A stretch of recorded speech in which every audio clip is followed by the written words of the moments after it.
Hello guys, আজকের কাহিনী এমন দুই বেস্ট ফ্রেন্ডকে নিয়ে যারা একই ছেলেকে ভালোবেসে ফেলে। দুই বান্ধবী ওই ছেলেটির ক্লোজে যাওয়ার জন্য সবকিছু করতে প্রস্তুত ছিল। তারপর ওই তিনজনের মধ্যে কি ঘটে সেটাই আমরা দেখতে চলেছি এই ভিডিওতে।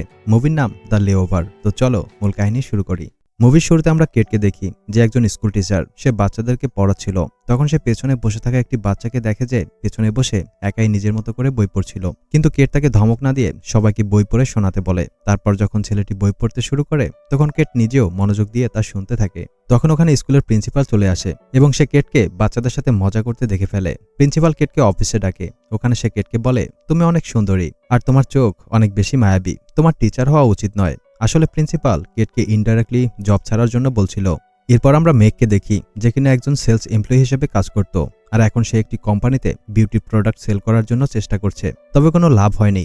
এরপর সে রেগে বাইরে চলে আসে, আর বাইরে আসার পর সে আবারও শক খেয়ে যায়, কারণ তার গাড়ি নো পার্কিং এরিয়ায় রাখার কারণে পুলিশ তার গাড়ি তুলে নিয়ে যায়। ঘরে এসে কেট দেখে যে মেঘ ডান্স করছে। এখানে আমরা জানতে পারি মেঘ তার বেস্ট ফ্রেন্ড কেটের সাথেই থাকে। মেঘ কেটকে জানায় যে আজকে তার দিন অনেক খারাপ কেটেছে। ইন্টারভিউতে তার কোনো প্রোডাক্ট সেল হয়নি, আর পুলিশ তার গাড়িও নিয়ে গেছে। তখন কেট বলে যে আজকে আমার দিনও বাজে কেটেছে, আর আমাকে স্কুল থেকে বের করে দিয়েছে। সকালে মেঘ কেটকে খুব তাড়াতাড়ি ঘুম থেকে ডেকে তোলে আর বলে আমাদের মন ভালো করার জন্য আমাদেরকে কোথাও ঘুরতে যাওয়া দরকার। তখন কেট জানায় আমরা এই ব্যাপারে পরে আলোচনা করব। তবে মেঘ বলে সে অলরেডি ফ্লাইটের টিকিট বুক করে দিয়েছে, আর এখন থেকে 3 ঘন্টা পরেই তাদের ফ্লাইট, যার কারণে কেটকে না চাইতেও যেতে হয়। এয়ারপোর্টে এসে তারা দেখে যে ওখানে অনেক লম্বা লাইন লেগে আছে। এটা দেখে তারা ভাবে লাইনে দাঁড়ালে তাদের ফ্লাইট মিস হয়ে যাবে। তাই তাড়াতাড়ি বের হওয়ার জন্য মেঘ ওখানের এক স্টাফের সাথে ফ্লার্ট করতে থাকে। তাই ওই স্টাফ মেঘের কথায় পটে গিয়ে তাকে তাড়াতাড়ি বের করে দেয়। এরপর দুই বেস্ট ফ্রেন্ড ফ্লাইটে বসে স্বস্তির নিঃশ্বাস নেয়। কিন্তু ওদের দুজনের মাঝের সিট কোনো রায়ান নামের লোক বুক করেছিল। এরপর রায়ান এসে কোনো রাজার মতো দুজনের মাঝে বসে পড়ে, আর দুই রানী তার সাথে মজা নিতে থাকে। রায়ান জানায় সে ফ্লোরিডায় তার বন্ধুর বিয়েতে যাচ্ছে। একটু পর তারা জানতে পারে যে ফ্লোরিডায় অনেক ভারী বৃষ্টি আর ঘূর্ণিঝড় হচ্ছে, এই কারণে ফ্লাইট অন্য জায়গায় ল্যান্ড করবে। ফ্লাইট থেকে নেমে দুই বান্ধবী একটি হোটেল বুক করে। তখন দেখে যে তাদের কিছু জিনিস ফ্লাইটে ফেলে এসেছে। এরপর দুজন লিফটের কাছে যায়, আর যখনই লিফটের দরজা ওপেন হয় তখন ওখানে তারা সেই রায়ানকে দেখে। দুই বান্ধবী তাকে জিজ্ঞেস করে তুমি এখানে কি করছো? উত্তরে রায়ান বলে যে আমার বন্ধুর বিয়ে এখনো অনেক সময় বাকি, তাই একটু ঘোরাঘুরি করছি। রায়ান ওদের দুজনকে সন্ধ্যায় ড্রিঙ্কের জন্য ইনভাইট করে, আর এই দুজনও খুশিতে হ্যাঁ বলে দেয়। এরপর মেঘের মনে পড়ে যে তার জিনিসপত্র তো এয়ারপোর্টে হারিয়ে ফেলেছে। এখন তার কাছে পরার জন্য দ্বিতীয় কোনো ড্রেস ছিল না, এজন্য সে কেটের কাছে হেল্প চায়। কেট বলে তার কাছেও একটিমাত্র ড্রেস আছে। এরপর সন্ধ্যায় কেট পার্টিতে যায়। রায়ান তাকে মেঘের ব্যাপারে জিজ্ঞেস করে। তখন কেট বলে আমি জানি না সে কোথায়। তখনই ওখানে মেঘও চলে আসে, যে কিনা ওখানে শাড়ি পরে এসেছে, আর শাড়িতে তাকে অনেক বেশি বিউটিফুল লাগছিল। তখন ওখানে টিভিতে একটি নিউজ দেখানো হয় যে ফ্লোরিডায় আবহাওয়া অনেক বেশি খারাপ, এই কারণে ওখানে যাওয়া সকল ফ্লাইট ক্যান্সেল হয়ে গেছে, আর অনুমান করা হচ্ছে যে ওখানে 3 দিন পর্যন্ত আবহাওয়া খারাপ থাকবে। এটা শুনে রায়ান অনেক দুঃখ পায়, আর তার মন ভালো করার গ্যারান্টি নেয় এই দুই বেস্ট ফ্রেন্ড। এরপর তারা সবাই পার্টিতে ডান্স করতে শুরু করে, আর ডান্স করার সময় মেঘের শাড়ি খুলে যাচ্ছিল, তাই সবাই মেঘকে দেখে মজা নিতে থাকে। এরপর সবাই তাদের রুমে চলে যাচ্ছিল, কিন্তু রুমে ঢোকার আগেই কেট আর মেঘের মধ্যে ঝগড়া লেগে যায়, কারণ তারা দুজনই একসাথে রায়ানকে পছন্দ করতে শুরু করেছে। পরের দিন মেঘ রায়ানের সাথে প্যারাশুটে চড়ার প্ল্যান করে, তবে কেটের উঁচুতে ভয় লাগে। তখন রায়ান বলে তাহলে আমি আর মেঘ ওখানে চলে যাব।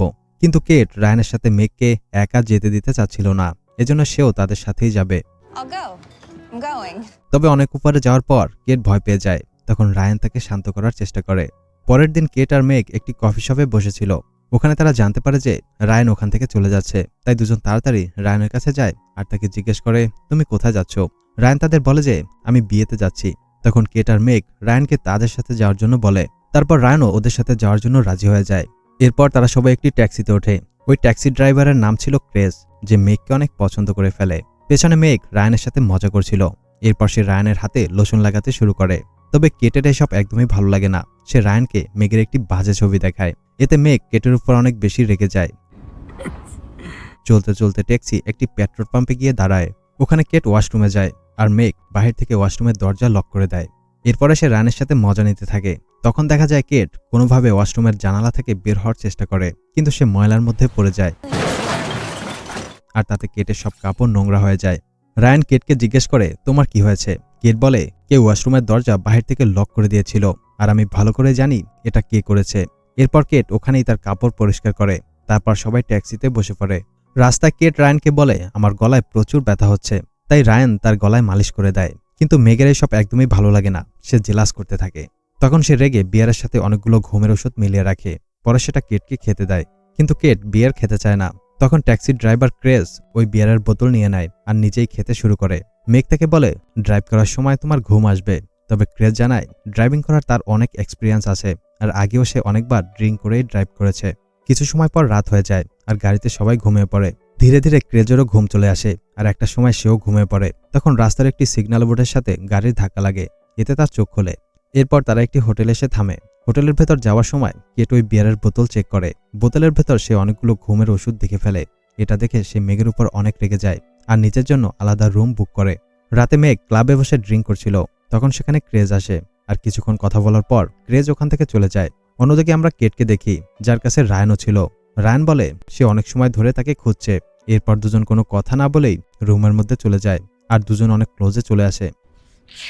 পরদিন সকালে মেঘ কেটের কাছে আসে আর বলে, একটি ছেলের জন্য আমাদের দুজনের সম্পর্ক খারাপ হতে পারে না। তখন মেঘ কেটের অনেক কাছে এসে বলে রাতে সে রায়ানের সাথে রুম ডেট করেছে।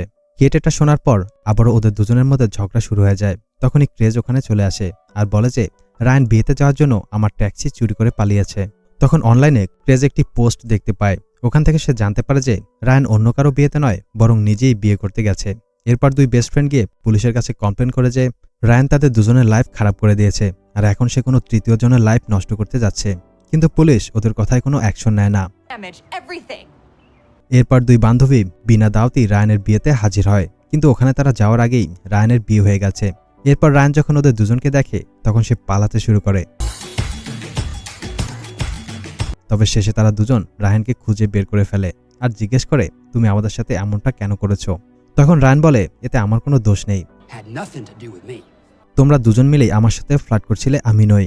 আর কেউ যদি আমার সামনে এসে ঝুঁকে দাঁড়ায় তাহলে আমি অতটা তুলসী পাতা নই যে কিছুই করব না। এরপর রায়ানের ওয়াইফ ওখানে আসে আর সে রায়ানের সাথে রাফলি আচরণ করছিল।